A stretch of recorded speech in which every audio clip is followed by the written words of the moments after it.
Okay, so so for a very long time, I've been learning about my masculine energy, and sometimes I just have to set boundaries with myself. Like, I know it's funny. It's like, like a lot of my guys have been teaching me the some new boundary lessons, and I always say it like this: like in a company, when you go, you have to have a refresher course on boundaries, because obviously the universe is like, okay, it's a refresher course, there's new wisdom about, okay, new ways to set boundaries. And to be honest, I don't really like setting boundaries. It's like, when they're like, oh, okay, now you have to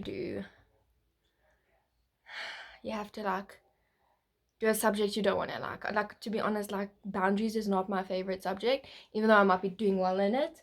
I don't like it. It's like, I don't know, when I was younger doing varsity economics, nobody liked economics, nobody really liked it.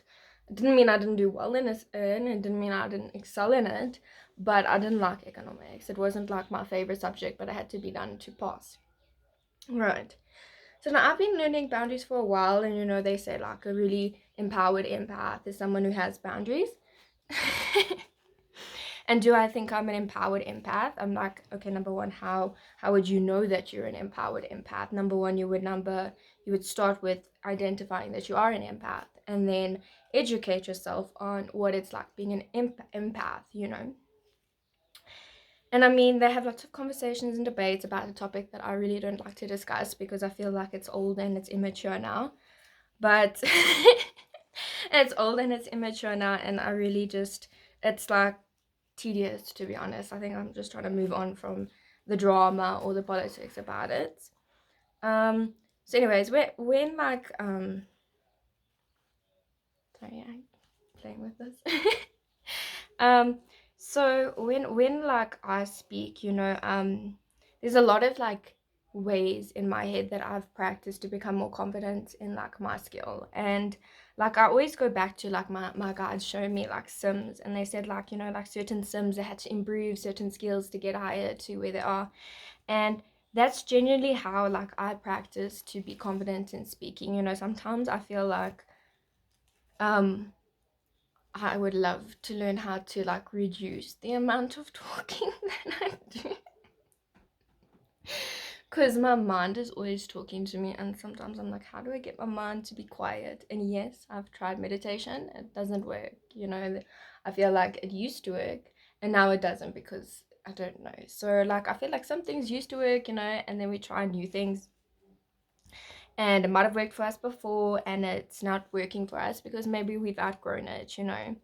Um, Well, sometimes we need like some space to figure out some new things, my body communicates it to me like this, where it says like, you've fulfilled that level and it's full now. Now you need to move on to another thing. So it's like if you needed iron in your body and your body has now reached its amount of iron it is, you don't need to keep taking iron anymore. So it's like sometimes I feel like if you've reached a certain level in meditation, then you need to start focusing like on other things to have a more balanced lifestyle. Or like my one spirit guide suggests, having a holistic style, like having a holistic life. Like there's no point in um doing something if you're going to like unbalance yourself. So it's like when your body reaches a certain like level of that, you can no longer go to the next level until you've like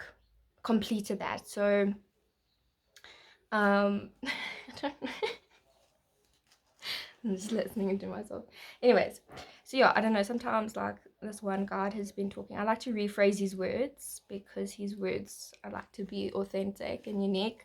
Where it's like, maybe to maybe to myself, I sound like boring and not entertaining, but like to someone else, like me, just like sharing this like wisdom is like the key to unlocking their whole um solution that they need. Like, so for me it's kind of like, okay, I had this conversation with a spirit guide, like I've been eating broccoli and increasing my broccoli intake for like a very long time now. And then like I suggested it to him, and like, have you been having broccoli? And he's like, that's the solution. I'm like, but it's been my solution for 8 months, but to him it's the solution. So I know I've gone through like some of these experiences where like I know some people are like, yeah, but this information is like old for me, but to somebody else that's new and it can unlock their what they've been looking for, you know. So someone does appreciate the wisdom that you're sharing, you know. And some people might think it's boring, and you will always have those kids in class that are bored in class, but there will be a person that's passionate about what you're teaching, and you passionate about what you're teaching. So like sometimes you have to see who are the people that like you're doing it for. Like I know like some people communicate to me through telepathy that as a mother they sometimes have to do it like, the reason I'm doing this is for my child, you know. I'm doing this for my child enjoys it, and I get good feedback from my child. So it's sometimes some people don't see the benefits until later, and some people can see the potential, the benefit now. So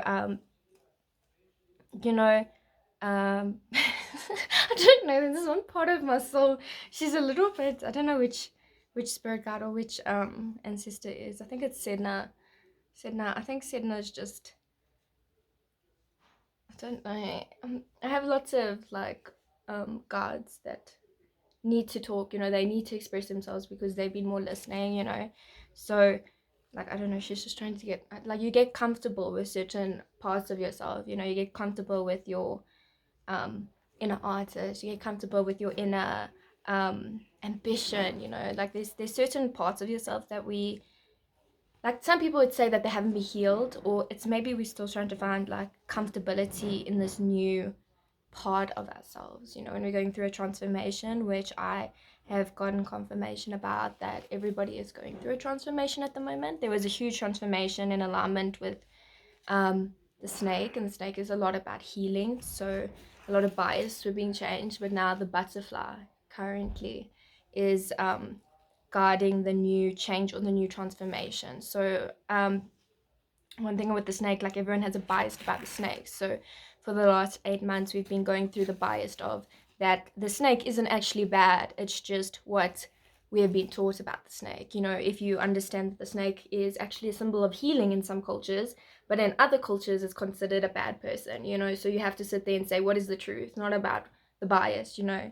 And I always go back to nature, that the snake was created for the way it was created. You know, we can't make something bad if just because it's our beliefs, you know. Whereas the next animal that is guiding our new transformation is the butterfly.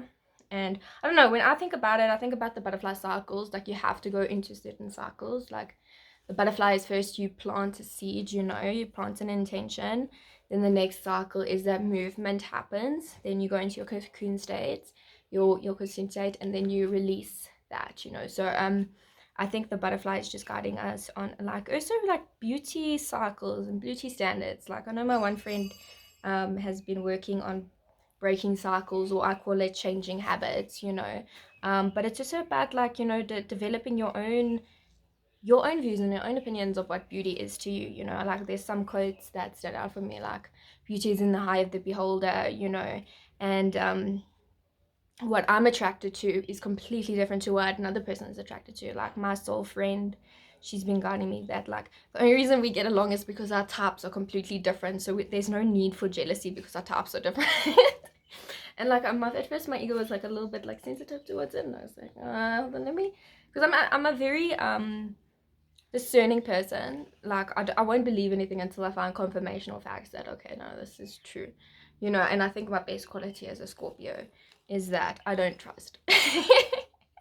I don't trust until it's proven, you know. I feel like, you know, most people say like having trust issues is bad, and I feel like I've been guided sometimes that, you know, I think my best quality is that I don't trust people, because then I'm not naive. And when someone does, I do feel that sense of trust, then I'm like, yo, hey, this person super trustworthy.